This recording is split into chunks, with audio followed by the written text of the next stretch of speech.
వెనుకబడిన వర్గాలు ఈ కార్యక్రమంలో అత్యధికంగా పాల్గొనాలి. మహిళలకు ప్రత్యేకమైన ఆహ్వానం, ప్రత్యేకమైన సీట్లు కూడా ఏర్పాటు చేయడం జరుగుతుంది. ఎందుకంటే కాంగ్రెస్ అధికారంలో ఉన్నప్పుడల్లా మహిళలకు ప్రత్యేకమైన గుర్తింపునిచ్చి వాళ్లను ఆర్థిక అభివృద్ధి పదం వైపు నడిపించింది కాంగ్రెస్ పార్టీ. కాబట్టి మా ఆడబిడ్డలు కూడా ప్రత్యేకంగా ఈ సమావేశానికి రావాలి, ప్రియాంక గాంధీ గారిని అభినందించాలి అని చెప్పి మా మహిళా నాయకురాళ్ళకు అందరు కూడా ప్రత్యేకంగా ఆహ్వానం పలుకుతున్నాం.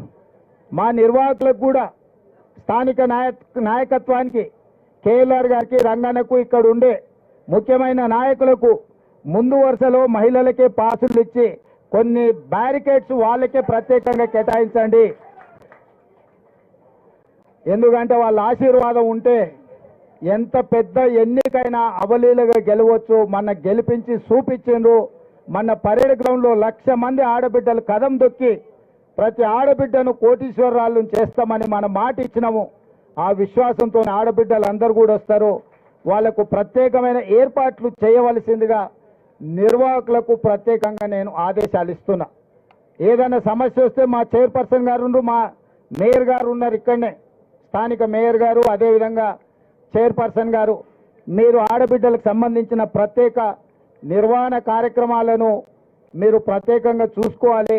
దానికోసం కూడా ఒక ప్రత్యేకంగా కమిటీని వేయాల్సిందిగా శ్రీధర్ బాబు గారికి నేను సూచన చేస్తున్నాను. ఎందుకంటే ఆడబిడ్డల ఏర్పాట్లు మహిళా నాయకురాల నాయకత్వంలో ఉండి 2 మంత్రులను కూడా, సీతక్కను కొండా సురేఖ గారిని కూడా ఇక్కడ పర్యవేక్షించే కార్యక్రమంలో వాళ్ళను కూడా భాగస్వాములను చేయాల్సిందిగా మిత్రుడు శ్రీధర్ బాబు గారికి సూచన చేస్తున్నా. ఏర్పాట్లకు సంబంధించి ప్రతిరోజు ఎవరెవరు ముఖ్యమైన నాయకులు ఇక్కడికి వచ్చి పర్యవేక్షించడం, ఏర్పాట్లకు కార్యక్రమానికి సంబంధించి మీడియా మిత్రులకు ప్రత్యేకంగా మీకు వివరాలను అందించడం కూడా మీడియా మిత్రులకు కష్టం కాకుండా మీకు రెడీమేడ్ మీల్స్, ఫుల్ మీల్స్ పెట్టేటట్టు మీకు సమాచారాన్ని కూడా ఇస్తాము. మా రాజు అక్కడి నుంచి చూస్తున్నాడు, మాకు ఫుల్ మీల్స్ సరిపోదు సార్, ఫ్యామిలీ ప్యాక్ కావాలని.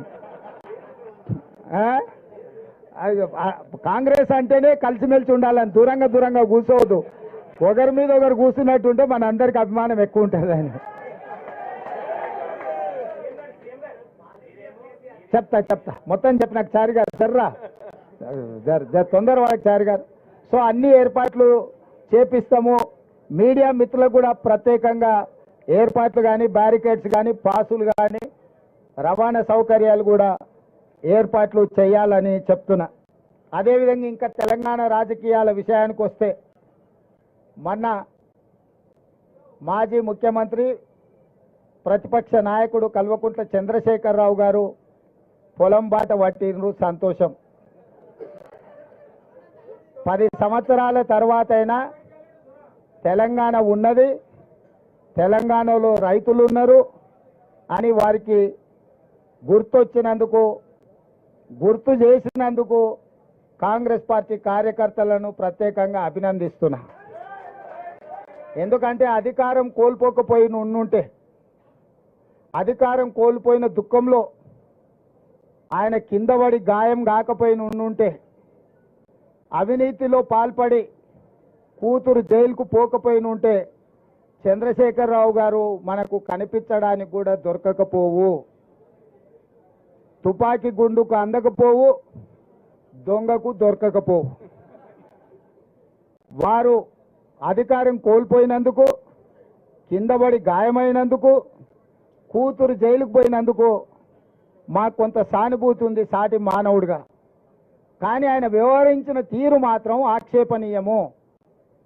కాంగ్రెస్ వచ్చింది, కరువు వచ్చింది అంటున్నాడు. 80,000 పుస్తకాలు చదివిన చంద్రశేఖరరావు వానాకాలం ఎప్పుడు వస్తుంది, చలికాలం ఎప్పుడు వస్తుందో నీకు తెలియకుండా పోయిందా? జూలై, ఆగస్టు, సెప్టెంబర్, అక్టోబర్ వానాకాలం, నవంబరు, డిసెంబరు, జనవరి, ఫిబ్రవరి చలికాలం. కాంగ్రెస్ ఎప్పుడు అధికారంలోకి వచ్చింది? డిసెంబర్ 7 తారీఖు నాడు వచ్చింది. చలికాలంలో వానలు పడతాయా? సార్ ఒకవేళ వేసుకున్నప్పుడు వాన పడ్డట్టు అనిపిస్తే నాకు తెలియదు. మరి జూలై, ఆగస్టు, సెప్టెంబరు,